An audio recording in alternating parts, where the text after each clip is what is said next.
നമസ്കാരം. ജ്യോതിഷം എന്ന് പറയുന്നത് ഒരു ശാസ്ത്രമാണ്.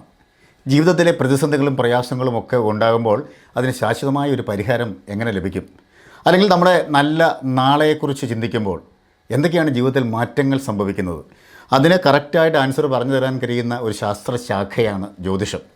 ആ രംഗത്ത് ഏറെ പ്രശസ്തനായ ഒരു വ്യക്തിയാണ് എൻറ്റയർ മീഡിയയുടെ ചോയ്സ് ഓഫ് കേരള ഇന്ന് പരിചയപ്പെടുത്തുന്നത്. നമ്മുടെ കുറുപ്പന്തറ ജംഗ്ഷന് സമീപമുള്ള ദേവശിക ജ്യോതിശാലയത്തിലെ ഏറെ പ്രശസ്തനായ സാബുകുമാർ ഗണകൻ. ഈ രംഗത്ത് തനത് വ്യക്തിമുദ്ര പതിപ്പിച്ച് മുന്നേറുന്ന ഇദ്ദേഹം നെടുങ്കുന്നത്തും അതുപോലെ തന്നെ കുറുപ്പന്തറ ജംഗ്ഷന് സമീപവുമാണ് സ്ഥാപനം നടത്തുന്നത്. അദ്ദേഹത്തിൻ്റെ സേവനങ്ങൾ എന്തൊക്കെയാണെന്ന് എൻറ്റയർ മീഡിയയിലൂടെ നമുക്കൊന്ന് പരിചയപ്പെടാം.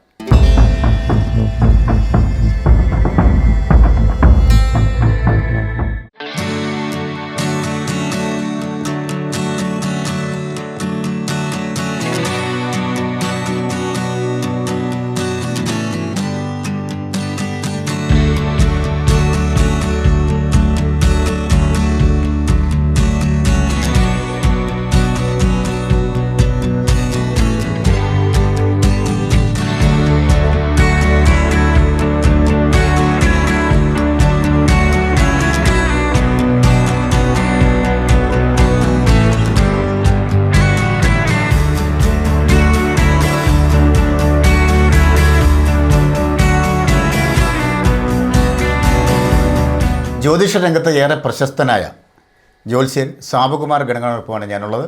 അദ്ദേഹത്തെ നമുക്ക് നമ്മുടെ പ്രോഗ്രാമിലേക്ക് സ്വാഗതം ചെയ്യാം. നമസ്കാരം. നമസ്കാരം. ശരിക്കും ജ്യോതിഷം എന്ന് പറയുന്ന ഒരു ശാസ്ത്രമാണ്. അതേക്കുറിച്ച് നമുക്കൊന്ന് പറഞ്ഞു തുടങ്ങാം. അതെ, ജ്യോതിഷം എന്നത് ഞാൻ പാരമ്പര്യമായിട്ട് കൈകാര്യം ചെയ്യുന്ന ആളാണ്. ഈ ശാസ്ത്രത്തിനോടും കവടിയോടുള്ള ബഹുമാനം ഇത് ഈശ്വരനെ പോലെയാണ് കാണുന്നത്. ജ്യോതിഷവും ഇത് തന്നെയാണ്, ഈശ്വരനായിട്ടാണ് കാണുന്നത്. അങ്ങനെ തുടർന്ന് പിന്തുടർച്ചയായിട്ട് കിട്ടിപ്പോകുന്ന ഒരു ശാസ്ത്രമാണ് ഞാൻ കൈകാര്യം ചെയ്യുന്നത്. അതുകൊണ്ടാണ് ഈ ഗണകൻ എന്ന് ചേരുന്നത് ശരിക്കും പാരമ്പര്യമായി കിട്ടുന്നുണ്ട്. ഗണക സമുദായം ആണ് അതുകൊണ്ട് കിട്ടുന്നത്. അപ്പോൾ നമ്മൾ ഈ ദേവശിക ജ്യോതിശാലയം എവിടെയൊക്കെയാണ് പ്രവർത്തിക്കുന്നത്? ദേവശിക ജ്യോതിഷാലയം മെയിനായിട്ട് പ്രവർത്തിക്കുന്നത് നെടുങ്കുന്നം ശ്രീവല്ലഭ ക്ഷേത്രത്തിലാണ്. അത് എടമന ഇല്ലങ്കാരുടെ വകയാണ്. അവിടുത്തെ പ്രശസ്തമായ ഒരു ക്ഷേത്രമാണ്. പ്രശസ്തമായ ക്ഷേത്രമാണ്. ഇല്ലങ്കാരുടെ വകയാണ്. നാരായണൻ നമ്പൂതിരിപ്പാടാണ് അവിടെ പൂജ ചെയ്യുന്നു. ഇവിടുന്നുള്ള പരിഹാര പൂജകൾ ഞാൻ ആ ക്ഷേത്രത്തിൽ വെച്ചാണ് ചെയ്യുന്നത്. ഇവിടെ വെച്ച് ചെയ്യാറില്ല. മറ്റ് ക്ഷേത്ര പരിഹാരങ്ങൾ മാത്രമേ അല്ലാതെ ചെയ്യുള്ളൂ. ബാക്കി പൂജകളായിട്ടുള്ളതെല്ലാം അദ്ദേഹമാണ് ചെയ്യുന്നത്. തിരുമേനിയാണ് നമ്മളെ സഹായിച്ച് നിൽക്കുന്നത്. ഞാൻ അങ്ങോട്ട് അവിടെ 2 ദിവസം അവിടെ നോക്കാറുണ്ട്. വ്യാഴവും ശനിയും അവിടെയാണ് പ്രാക്ടീസ് ചെയ്യുന്നത്. ബാക്കി ദിവസങ്ങളിലെ കുറുപ്പന്തറയിലുള്ളൂ. ശരി. അപ്പോൾ കുറുപ്പന്തറയിലും നെടുങ്കുന്നതുമാണ് നമുക്ക് പ്രധാനമായിട്ടും. കുറുപ്പന്തറ നെടുങ്കുന്നതാണ് പ്രധാനമായിട്ടുള്ളത്. താങ്കളുടെ സേവനം ആവശ്യമുള്ളവർ എങ്ങനെയാണ് കോൺടാക്ട് ചെയ്യേണ്ടത്? ഫോൺ നമ്പർ ആണ് കൂടുതലും. പിന്നെ പറഞ്ഞറിഞ്ഞാണ് ജ്യോതിഷം എപ്പോഴും വരുന്നത്. നമ്മുടെ പരസ്യമല്ല, പറഞ്ഞറിഞ്ഞ് വന്നാലേ മൗത്ത് പബ്ലിസിറ്റി കൂടെ വന്നാലേ ഇതിനാൾ വരുള്ളൂ. കാരണം നമ്മുടെ കഴിവുണ്ടേ മാത്രമേ ഇതിനാൾ വരുള്ളൂ എന്നുള്ളതാണ്. പിന്നെ ഭാഗ്യം, എല്ലാത്തിനും ഭാഗ്യം വേണമല്ലോ. അതെ അതെ. നമ്മൾ എന്തൊക്കെ കാര്യങ്ങൾക്കുള്ള പ്രശ്നവിധികളാണ് ഇവിടെ നമ്മൾ ചെയ്യുന്നത്? പ്രധാനമായിട്ടും എല്ലാ ഇതുണ്ട്. ദേവപ്രശ്നം ഒഴിച്ചുള്ള മേഖലയിലെല്ലാം ഉണ്ട്. പ്രശ്നം എടുക്കാൻ മാത്രം ഞാൻ യോഗ്യനല്ല, ഗുരുതുല്യരായ ഇഷ്ടം പോലെ ആൾക്കാർ നിൽക്കുന്നു എന്നുണ്ട്. നമ്മുടെ അറിവോ പഠിപ്പോ ഇതിനൊരിക്കലും ഒന്നും ആകുകയില്ല. എത്ര പഠിച്ചാലും പഠിക്കും തോറും വിനയമുണ്ടായി നമ്മളൊന്നും അല്ലല്ലോ എന്നുള്ള ചിന്തയാണ് കൂടുതലും വരുന്നത്. അല്ലാതെ നമ്മൾ പഠിച്ചു എന്നൊരു തോന്നൽ ഒരിക്കലും വരികയില്ല. അത് കാരണം നമുക്ക് എല്ലാ മേഖലയിലും കൈവെക്കാനുള്ള ധൈര്യം പോലും ഇല്ല. ശരി. അപ്പോൾ ജീവിതത്തിലെ പ്രതിസന്ധികൾക്ക് നമ്മൾ തരണം ചെയ്യാനുള്ള മാർഗ്ഗങ്ങളൊക്കെ നമ്മൾ ഈ രാശിപ്പലകയിൽ തെളിഞ്ഞു വരുമോ അല്ലേ? ഉണ്ട്. ഇതിനകത്ത് ഇപ്പം ഒരു ജാതകമാണെങ്കിൽ ദൃഢഫലം, അദൃഢഫലം, ദൃഢാദൃഢഫലം എന്നുണ്ട്. ദൃഢഫലത്തിന് മാറ്റമൊന്നുമില്ല. സൂചന കൊടുക്കാം, ആളോട് നമുക്ക് പറയാം ഇന്നത് നിങ്ങൾക്ക് വരാനിരിക്കുന്നുണ്ട് ശ്രദ്ധിക്കുക എന്ന്. അദൃഢഫലത്തെ തന്നെയാണ് നമ്മൾ പരിഹാരങ്ങൾ ചെയ്യുന്നു. പിന്നെ ദൃഢാദൃഢം സംഭവിക്കുകയോ സംഭവിക്കാതിരിക്കുകയോ ചെയ്യാം. ഇവയ്ക്ക് 2 രൂപ പരിഹാരമുള്ളൂ, മറ്റേതിന് യഥാർത്ഥത്തിൽ പരിഹാരമില്ല. എല്ലാം പരിഹാരം ഉണ്ടെന്ന് പറയുന്നതിൽ എനിക്കൊരു വിശ്വാസക്കുറവുണ്ട്. ഒരാൾ ജനിക്കുന്ന സമയത്തുള്ള ഒരു വൈകല്യത്തെ നമുക്ക് മാറ്റാൻ പറ്റിയല്ലോ. അതാണ് ദൃഢഫലം. അത് ഒന്ന് പൂർവ്വജന്മത്തിൻ്റെ കർമ്മഫലമായിട്ടോ അല്ലെങ്കിൽ പിതൃക്കളുടെ ഫലമായിട്ടോ ഒക്കെ വരുന്നതാണ്. അതിനെ നമുക്ക് മാറ്റാൻ പറ്റുകയില്ല. അല്ലാത്ത കാര്യങ്ങളെ നമുക്ക് മാറ്റാനേ പറ്റുള്ളൂ. അതിന് ആണ് അദൃഢ ഫലമെന്നും ദൃഢാദൃഢ ഫലമെന്നും ഒക്കെ പറയുന്നത്. ഈ ചൊവ്വാദോഷങ്ങൾ പോലുള്ള ഒരുപാട് പ്രശ്നങ്ങൾ ഇപ്പോൾ ആളുകൾ അഭിമുഖീകരിക്കുന്നൊരു കാര്യമാണ്. അപ്പോൾ അതിനൊക്കെ നമുക്ക് ശാശ്വതമായ പരിഹാരം കണ്ടെത്താൻ പറ്റുമോ? അല്ല, വിവാഹത്തിൽ ഒന്നാമത് ഞാൻ നാള് മാത്രം കിട്ടിയാൽ ഞാൻ നോക്കി കൊടുക്കാറില്ല. എന്ന് പറഞ്ഞാൽ 27 നാളുകളേ ഉള്ളൂ നക്ഷത്രം. 3,60,00,000 പേരുണ്ട്. ഇതെല്ലാം 27 നാളിൽ ഒന്നല്ലേ വരുള്ളൂ. അപ്പോൾ ഈ കേരളത്തിൽ തന്നെ എത്ര പേര്, കേരളം മാത്രം എടുത്താൽ എത്ര പേര് തമ്മിൽ പൊരുത്തം വരണം? അപ്പം പൊരുത്തം വരികയില്ലെന്നറിയാമല്ലോ. നമ്മൾ ഒരു 2 മിനിറ്റ് വ്യത്യാസത്തിൽ ജനിക്കുന്ന ഇരട്ടകൾ പോലും, ഒരാൾ IT മേഖലയിലാണ്, മറ്റൊരാൾ ചിലപ്പോൾ വൈദികനായിരിക്കും, സന്യാസിയായിരിക്കും. അപ്പോൾ അത്രയും വ്യത്യാസമുണ്ട്. അപ്പോൾ ജനനസമയം കൊണ്ട് ഇപ്പോഴാകുമ്പോൾ സോഫ്റ്റ്വെയറൊക്കെ ഉള്ളതുകൊണ്ട് നമുക്ക് പെട്ടെന്ന് തന്നെ ഒരാൾ നാൾ വന്ന് പറഞ്ഞ് ജനനസമയം ഒക്കെ പറഞ്ഞു കഴിയുമ്പോൾ അതിൽ നമുക്ക് എടുക്കാൻ പറ്റും പെട്ടെന്ന്. പിന്നെ ഉള്ളതൊരു അതിന് സംശയമുണ്ട്. കുന്തലഗ്നക്രിയ എന്ന് പറഞ്ഞൊരു ക്രിയയുണ്ട്. 81 കൊണ്ട് എല്ലാത്തിനെയും ഗുണിച്ചുള്ള ഒരു ക്രിയ ചെയ്ത് കഴിഞ്ഞാൽ ജന്മനക്ഷത്രമോ അനുജന്മ നക്ഷത്രമോ വരുള്ളൂ.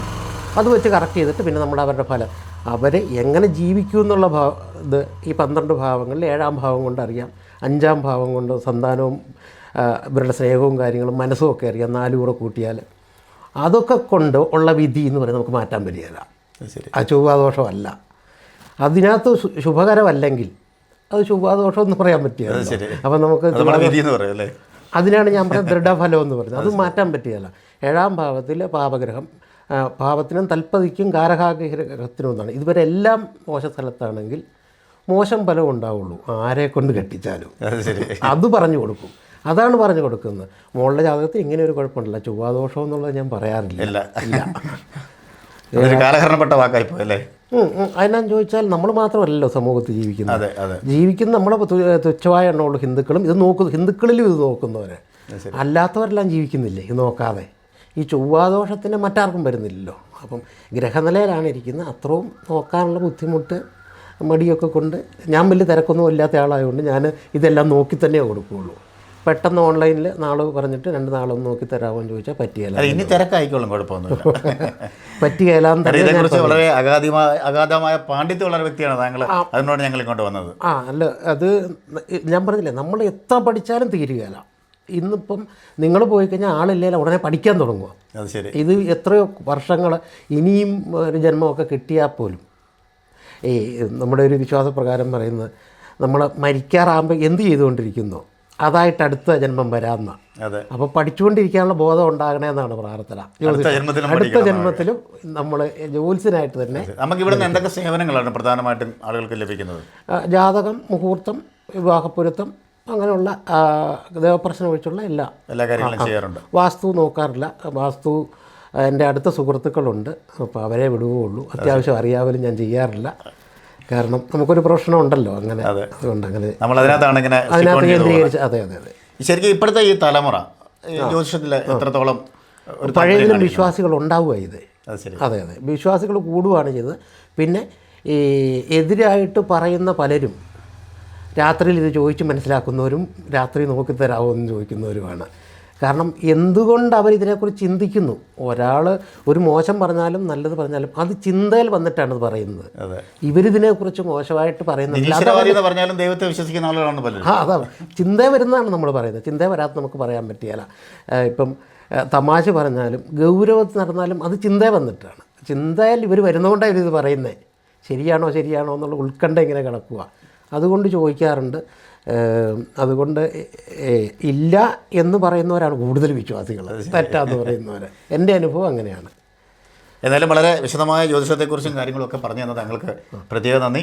ഒരുപാട് ആളുകൾ താങ്കളെ തേടി വരും. കാര്യം ഈ രംഗത്ത് അറിവാണ് ഏറ്റവും അഗ്നി എന്ന് പറയുന്നത്. ആ രംഗത്ത് താങ്കൾ പ്രഗത്ഭനാണ്. എല്ലാവിധ നന്ദിയും. അപ്പം ജ്യോതിഷ രംഗത്ത് തനത് വ്യക്തിമുദ്ര പതിപ്പിച്ച് മുന്നേറുന്ന ബഹുമാന്യനായ ജ്യോത്സ്യൻ സാബുകുമാർ ഗണകനാണ് നമ്മോടൊപ്പം ഉണ്ടായിരുന്നത്. എന്തെങ്കിലും അദ്ദേഹത്തിൻ്റെ സേവനം ആവശ്യമുള്ളവർ തീർച്ചയായും അദ്ദേഹത്തെ കോൺടാക്റ്റ് ചെയ്യണം. അദ്ദേഹത്തിൻ്റെ ആ ജീവിത പ്രൊഫഷനിൽ അദ്ദേഹം മികച്ച രീതിയിലാണ് മുന്നേറുന്നത്. സത്യസന്ധമായ കാര്യങ്ങളാണ് രാശിപ്പലകയിലൂടെ പറയുന്നത്. വീണ്ടും കാണാം. നന്ദി.